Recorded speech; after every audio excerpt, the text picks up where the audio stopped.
दक्षिण सोलापूर तालुक्यातील वांगी गावात दोन युवकांनी अवघ्या 24 तासांच्या अंतरात जीवन संपविल्याने संपूर्ण परिसरात शोककळा पसरली आहे। एका युवकाच्या दुःखातून दुसऱ्या युवकानेही टोकाचं पाऊल उचलल्याची चर्चा असून या घटनेमुळे संपूर्ण गाव सुन्न झालं आहे। वांगी येथील गोरख दत्तात्रय भोई वय 27 या युवकाने शुक्रवार 21 नोव्हेंबर रोजी रात्री 10च्या सुमारास आपल्या घरात जीवन संपवलं।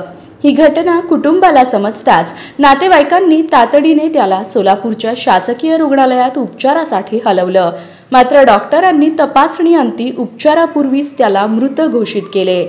गोरखच्या अकस्मात निधनाने गाव दुःखात असतानाच दुसऱ्याच दिवशी सुरेश दत्तात्रय भोई या दुसऱ्या युवकानेही टोकाचं पाऊल उचललं।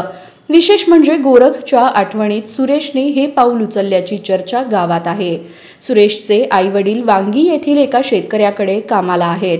गोरखच्या अंत्यसंस्कारासाठी त्याची आई गेली असताना तिने फोन करून सुरेशला घरी बोलावले होते, परंतु त्याने घरी न जाता आपल्या आई-वडिलांच्या चाकरीच्या शेताजवळच्या दुसऱ्या शेतात जाऊन टोकाचं पाऊल उचललं। सुरेशची आई त्याला शोधत त्या ठिकाणी पोहोचल्यावर ही घटना उघडकीस आली।